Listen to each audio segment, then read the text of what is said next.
Hai semuanya, apa kabar? Welcome back to my YouTube channel. Dan terima kasih udah menyempatkan diri untuk melihat video saya ini. Saya hari ini mau mengucapkan selamat tahun baru 2022, dan tepat di hari ini itu udah berarti udah 5 bulan saya off dari YouTube. Dan ada penyebabnya sih kenapa saya tidak melanjutkan YouTube atau vakum selama 5 bulan. Ya, jadi alasan saya untuk tidak upload lagi di YouTube, tidak aktif lagi, tidak masukin video-video lagi, itu karena saya lagi ada kesibukan baru, yaitu melanjutkan usaha kuliner saya yang sempat buka tutup. Sebelumnya saya mau ngasih tahu kalau saya berbisnis di bisnis kuliner ini itu bukan karena peruntungan ya, tapi karena saya memang suka makan, suka kulineran lah gitu ya. Nah, sewaktu di Bandung itu saya suka sekali makan ayam geprek, dan sampai saya ke Jogja, ke tempat asal ayam geprek itu, saya merasakan sendiri bagaimana rasanya dan bagaimana racikannya, sehingga ayam geprek itu rasanya enak di lidah gitu. Terus lama-kelamaan di Bandung juga menjadi tambah ramai ya bisnis makanan ayam geprek macam-macam, dan terus mereka menyajikan ayam gepreknya itu juga macam-macam, ada yang crispy, ada yang crispy bakar, ada juga olahan-olahan toppingnya, sambal-sambalnya itu beda-beda gitu, sampai ada pakai sambal kemangi, sambal daun jeruk, dan sambal terasi, macam-macam lah. Tapi bagi saya sendiri, saya sangat suka dengan sambal daun jeruk karena rasanya yang khas, baunya yang enak, dan pedisnya yang lumayan gitu. Jadi kita di ayam geprek itu bisa diatur gitu rasa pedisnya dari level 1 sampai level 10 atau level yang sangat pedis. Terus setelah saya pindah dari Bandung ke Makassar, saya lihat peluang berbisnis ayam itu lumayan bagus juga gitu kan.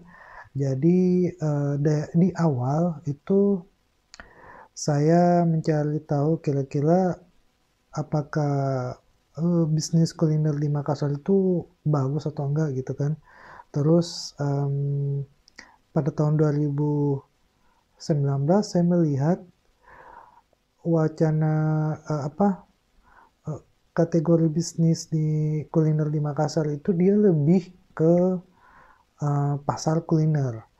Pasar kuliner di sini yang terkenal itu pasar segar, terus selain pasar segar masih banyak lagi lah ya pasar-pasar kuliner yang lain. Dan saya berinisiatif untuk ikut serta di pasar kuliner malam, dan kebetulan di dekat tempat saya tinggal di Goa itu ada pasar kuliner yang akan buka itu. Jadi saya cari tahu dan ternyata harganya untuk nyewanya di sana itu nggak tergolong murah ya, tapi ya mahal lah gitu kan. Bagi saya juga ya karena bisa di DP, jadi saya ambil tempat di situ. Selama di sana tuh kita bayar sewanya per tahun, tapi bisa DP 50%, jadi saya bayar setengahnya saja. Dan di sana akhirnya saya buka, terus pas launching, terus pas berjalan, tidak membuahkan hasil yang signifikan ya. Saya, pas, udah masuk di bulan kelima, mmm, rata-rata, penjualan saya nggak begitu menghasilkan gitu, nggak begitu banyak. Entahlah karena mungkin posisi lokasinya yang kurang bagus atau gimana, padahal lokasinya di pinggir jalan. Cuma mungkin karena, eee, ada kategori hal yang lain yang mungkin yang membuat, pasar tersebut tidak begitu banyak ya pengunjung yang datang. Dan akhirnya ketika masuk pandemi, mmm, pasar tersebut, tutup untuk sementara, terus saya balik lagi ke Bandung, terus, mencari lagi hal-hal yang kira-kira apa sih kekurangan atau, eee, kelebihan dari, di Bandung gitu, apa yang bagus gitu kan. Terus setelah itu, eee, saya sampai hampir setahun di sana, balik lagi ke Makassar dan buka kembali, dan kali ini, saya coba masih buka lagi ya di pasar tersebut. Tapi tetap aja, tetap sunyi, sepi, tidak ada pengunjung. Akhirnya, saya stop sampai di situ, saya nggak lanjutin lagi, dan saya akhirnya berinisiatif untuk jualan dari rumah. Dan awalnya, saya jualan dari rumah itu target saya sih bukan dari sekeliling kompleks tempat tinggal saya, karena ya pastilah penjualannya pasti akan bersaing kan dengan, penjual-penjual yang lain gitu kan. Terus, saya berinisiatif untuk jualan melalui online, yaitu di, eee, GrabFood sama GoFood.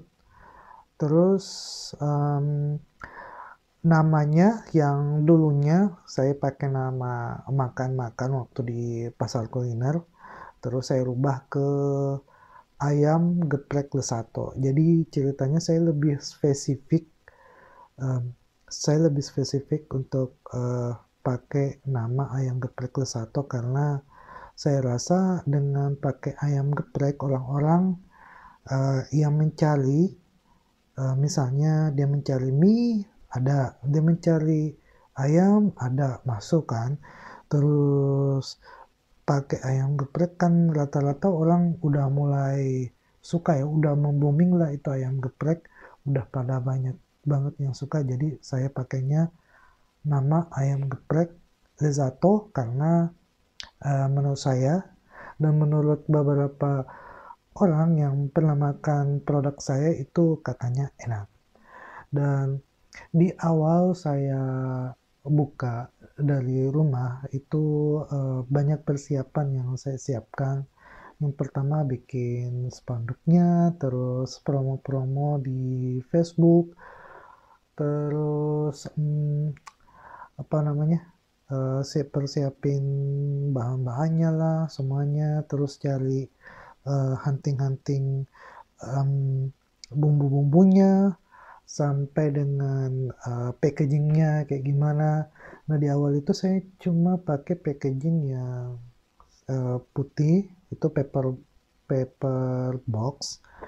Terus, penjualan saya waktu di awal bulan pertama itu, mmm, paling, eee, sehari satu atau 2 lah gitu, 2 pesanan lah gitu.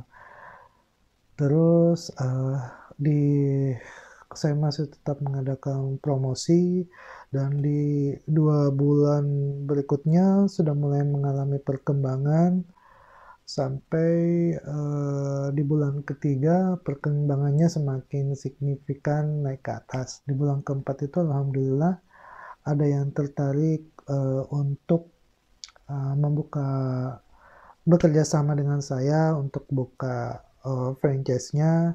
Jadi, sekarang sudah ada franchise-nya di, daerah perintis ya di Makassar. Dan rencana juga akan buka sebenarnya sih di bulan Desember kemarin, buka outletnya di daerah gua, cuman dekat pasar, cuman masih belum ada progres, masih dalam tahap perencanaan sih. Mudah-mudahan bisa di bulan ini, tahun baru ini, bisa terwujudkan, bisa buka outlet yang bisa dine in di tempat.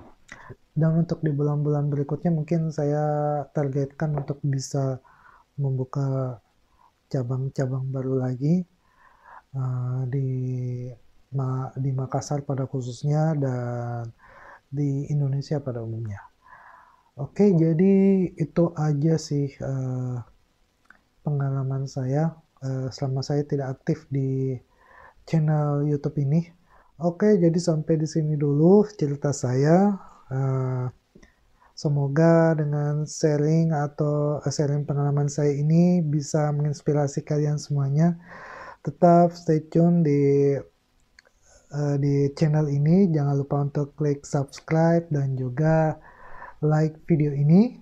Dan sampai jumpa di video berikutnya. Insya Allah saya akan menceritakan lagi pengalaman saya saat berjualan online, ataupun pengalaman saya yang lain. So, sampai di sini dulu. Wassalamualaikum warahmatullahi wabarakatuh.